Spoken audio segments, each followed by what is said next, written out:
முதுகுல அடிக்கிறவன் எப்பயுமே ஒரு கோலன்றத இந்த நேரத்துல நான் தெரிவிச்சுக்கிறேன்.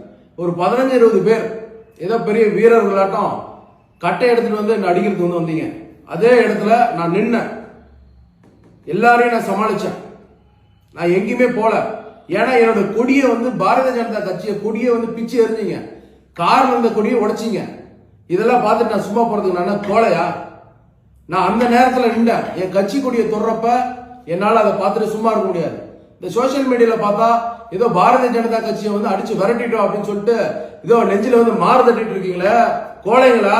உங்களுக்கு எல்லாம் நான் சொல்றேன், அதே 15-20 பேர் இருக்கிற இடத்துல நான் நின்று ஒத்தியா உங்களை சந்திச்சல, நான் சிங்கம்.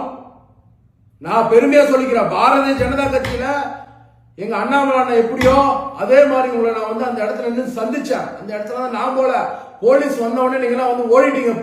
அனைத்து பாரதிய ஜனதா கட்சியின் சொந்தங்கள், தமிழ்நாட்டில் இருக்கக்கூடிய அனைத்து சொந்தங்களுக்கும் என் வணக்கம். நான் வணங்கும் பாரத பிரதமர் திரு நரேந்திர மோடி ஐயா அவர்களுக்கு என் முதல் வணக்கம். அவரை வணங்கி இன்று அரூரில் நடந்த போராட்டம் நீங்க எல்லாருமே பார்த்திருப்பீங்க. எல்லா நியூஸ் சேனல்லையும் வந்துருச்சு, சோசியல் மீடியா எல்லாத்துலயும் வந்துருச்சு. இன்னைக்கு நான் பேச போறது போராட்ட களம் அரூர்ல நடந்தது பத்தி.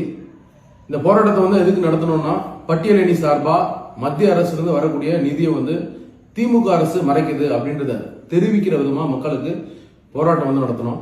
இந்த போராட்டத்துல வேண்டுமென்றே சில விசிகாவினர் பிரச்சனை பண்ண வேண்டிய நோக்கத்துல வேண்டுனே அந்த போராட்ட களத்தை தொந்தரவு பண்ணுன்ற எண்ணத்திலே கண்ணாமண்ணான்னு பேசினாங்க. அப்ப நம்மளுடைய பாரத பிரதமர் ஐயா திரு நரேந்திர மோடி ஐயா அவர்களை பற்றி பேசும்போது என் மனதளவில் ஒரு மிகப்பெரிய தாக்கம்.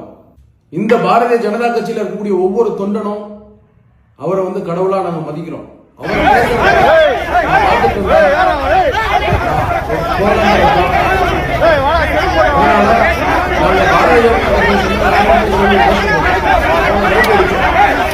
சாலை மறியல் உட்கார்ந்து போராட்டம் பண்ணாங்க.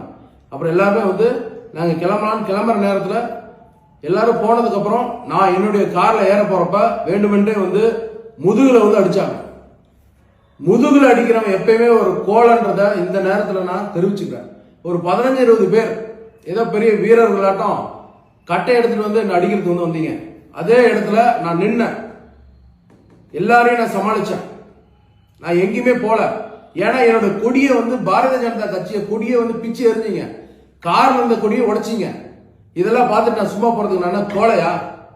நான் அந்த நேரத்தில் நின்றேன். என் கட்சி கொடியை தொடுறப்ப என்னால் அதை பார்த்துட்டு சும்மா இருக்க முடியாது. இந்த சோசியல் மீடியால பார்த்தா ஏதோ பாரதிய ஜனதா கட்சியை அடிச்சு விரட்டிட்டோம் அப்படின்னு சொல்லிட்டு ஏதோ நெஞ்சில மாறு தட்டிட்டு இருக்கீங்களே, கோலைங்களா? உங்களுக்கு எல்லாம் நான் சொல்றேன், அதே 15-20 பேர் இருக்கிற இடத்துல நான் நின்று ஒத்தியா உங்களை சந்திச்சல, நான் சிங்கம். நான் பெருமையா சொல்லிக்கிறேன், பாரதிய ஜனதா கட்சியில எங்க அண்ணாமலை அண்ணா எப்படியோ அதே மாதிரி உங்களை நான் அந்த இடத்துல நின்று சந்திச்சேன். அந்த இடத்துல தான் நான் போல. போலீஸ் வந்த உடனே நீங்க எல்லாம் ஓடிட்டீங்க, புறமுதுக காட்டு ஓடிட்டீங்க.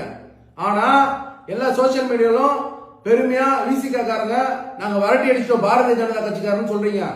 இந்த தமிழ்நாட்டில் இப்பயும் சொல்றேன், பாரதிய ஜனதா கட்சியில இருக்கக்கூடிய ஒவ்வொரு தொண்டனும் ரோஷம் கொஞ்சம் அதிகம் தான். அதுலயும் எனக்கு ரொம்ப அதிகம். என்னுடைய கட்சி பத்தியோ என்னுடைய பாரத பிரதமர் பத்தியோ நீங்க பேசினா அதை பார்த்துட்டு வேடிக்கை பார்க்கறது நான் கோலை கிடையாது. அதனால நீங்க ஏதோ அடிச்சு விரட்டிட்டீங்கன்னு போடுறீங்க. அங்க நடந்த சம்பவம் என்னன்றது இந்த வீடியோல நான் போடுறேன். மக்களே பார்த்து தெரிஞ்சுக்கிட்டோம். உங்க ஆட்டம் 2026 முடியும். தமிழ்நாடு முழுவதும் எங்க பிரச்சாரங்கள் நடந்தாலும் சரி, அங்கெல்லாம் உங்களுடைய முகத்திரையை கிழிக்க போகிறேன். இந்த உடம்புல உயிர் உள்ள வரைக்கும் நான் கோலையா வாழ மாட்டேன். அதனால அங்க பேசுறப்ப கேட்டீங்க, நீங்க எந்திரா ஓடுன்னு நீங்க ஒரு ஆள் கேட்டாரு. தருமபுரி மாவட்டம் கம்பைநல்லூர் பேரூராட்சி சின்னமுருக்கம்பட்டி கிராமம், இதுதான் என்னுடைய அட்ரஸ். இப்ப நான் சொல்றேன், குறிச்சு வச்சுக்கோங்க. கோலைகளை உங்களால் என்ன முடியும் என்பதை நீங்கள் காட்டுங்கள். பாரதிய ஜனதா கட்சியில் இருக்கக்கூடிய ஒவ்வொரு தொண்டனும் உங்களுக்கான தக்க பதிலடி வரும். அதனால புறமுதுகு காட்டு போலீஸ் பார்த்து ஓடினவங்களாம் நெஞ்சில மாறு தட்டி நீங்களா வீரர்னு சொல்லிக்கூடாது. இப்பயும் நான் சொல்றேன், நான் வீரன் தான். பாரதிய ஜனதா கட்சியில் இருக்கக்கூடிய ஒவ்வொரு தொண்டனும் வீரன் தான். வாழ்ந்தாலும் செத்தாலும் ஒரு வீரனாக வாழ வேண்டும் என்பதை இந்த நேரத்தில் தெரிவித்துக் கொள்கிறேன். பாரத பிரதமர் திரு நரேந்திர மோடி ஐயா அவர்களை இன்றும் வணங்கி என்றும் வணங்கி என் வாழ்நாள் முழுவதும் அவருக்காக என் உயிர் இருக்கும் என்பதை இந்த நேரத்தில் தெரிவித்துக் கொள்கிறேன். என் அனைத்து பாரதிய ஜனதா கட்சியின் மக்களுக்கும் தொண்டர்களுக்கும் வணக்கம். தைரியமா இருங்க. நம்ம கூட்டணி ஆட்சி அமைந்தே தீரும். 2026 நமது நமது நமது என்பதை தெரிவித்துக் கொள்கிறேன். நன்றி, வணக்கம். ஜெய் ஹிந்த், ஜெய் பாரத், ஜெய் பிஜேபி.